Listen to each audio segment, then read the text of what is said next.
పొన్నం ప్రభాకరన్ ఏం చేస్తున్నావు అని అడుగుతున్నావు. నువ్వేం మిగిలినావు 8 నెలల నుంచి, 8 సంవత్సరాల నుంచి, 8 నెలలు కూడా అన్నటువంటి ప్రజాపాలన తీసుకొచ్చినటువంటి కాంగ్రెస్ పార్టీ రాష్ట్ర వ్యాప్తంగా అనేకమైనటువంటి అభివృద్ధి కార్యక్రమాలు చేపట్టింది. కరీంనగర్ జిల్లా పరిధిలో ఉన్నటువంటి సంక్షేమ పథకాలు అనేకమైనటువంటి సంక్షేమ పథకాలు కూడా తీసుకొచ్చింది.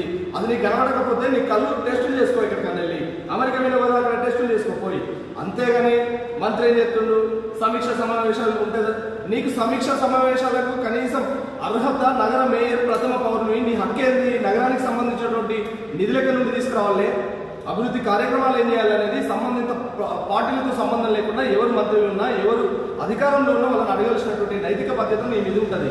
అలాంటి నైతిక బాధ్యతలు వదిలేసి కేవలం వ్యక్తిగతంగా నీ అభివృద్ధికి సంబంధించినటువంటి గతంలో చేసినటువంటి స్మార్ట్ సిటీ పనుల్లో జరిగినటువంటి అవినీతి, అదేవిధంగా తీగలవంతం మీద జరిగినటువంటి అవినీతి, పైలట్ సెంటర్ దగ్గర జరిగినటువంటి అవినీతి, ఈ అవినీతి అంతటికి సంబంధం ప్రభాకరన్ 8 నెలల నుంచి కరీంనగర్కి ఏం కావాలి, కరీంనగర్ ఉమ్మడి కరీంనగర్కి సంబంధించినటువంటి అంశాల మీద, నిధుల మీద ఒక పర్యవేక్షణ, దానికి సంబంధించినటువంటి షెడ్యూల్ తయారు చేసి నీలాగా 8 సంవత్సరాల గాఢ నిద్రలో లేడు, వచ్చినటువంటి 8 నెలలలో ఏం తీసుకురావాలనే ఆలోచనతో పనిచేస్తున్నటువంటి వ్యక్తి పొన్నం ప్రభాకరన్.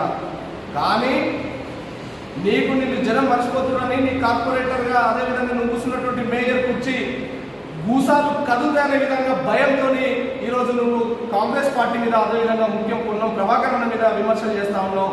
నీకు గతంలోనే ప్రెస్ మీట్లో ఇంతకుముందు ఒకసారి చెప్పినాం, నగరానికి సంబంధించినటువంటి విషయాల మీద చర్చకు సిద్ధమా, స్మార్ట్ సిటీకి సంబంధించినటువంటి నిధుల మీద చర్చకు సిద్ధమా, అదేవిధంగా ఎక్కడెక్కడైతే పైలాలను నిర్మించారో దాని మీద అన్యాయం జరిగి అవినీతి జరిగితే వాళ్ళకి సంబంధించినటువంటి డబ్బు తీసుకొని నీ సొంత ఇంటి ఖర్చులు కట్టుకున్నామంట, నిజం కాదా అని మేము అడుగుతా ఉన్నాం.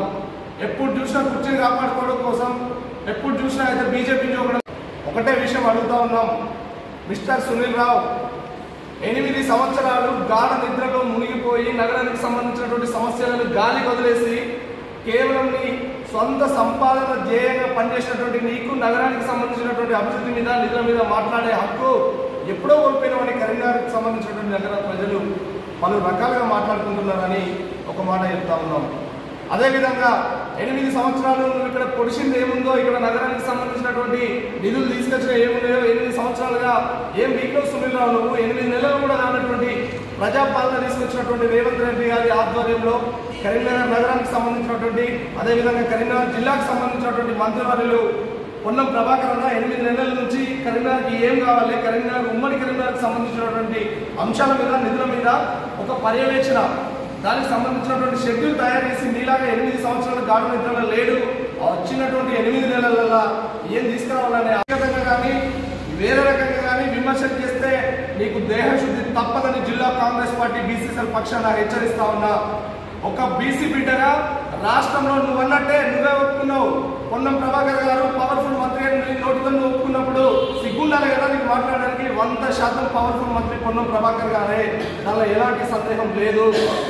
నీకు దమ్ము ధైర్యం ఉంటే నువ్వు ఈ 8 సంవత్సరాలలో టీఆర్ఎస్ పాలనలో, అదేవిధంగా నువ్వు మేయర్ అయిన తర్వాత నగరానికి తీసుకొచ్చినటువంటి అభివృద్ధి కార్యక్రమాల మీద శ్వేతపత్రంతో నువ్వు గీతామోహన్ చౌరస్తాకు రా, మేమందరం కూడా కాంగ్రెస్ పార్టీ పక్షాన వస్తాం, చర్చకు కూర్చుందాం.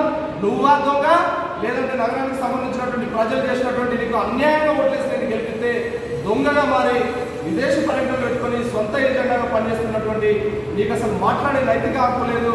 నీ కింద ఉన్నటువంటి కార్పొరేటర్లు నీకు తెలియకుండా పక్కన రూమ్లలో మీటింగ్లు పెట్టుకొని నేను ఎప్పుడు తీసేద్దామని చూస్తా ఉన్న సందర్భంలో ఒకసారి బీజేపీ సంజయ్ దగ్గరికి పోతాం.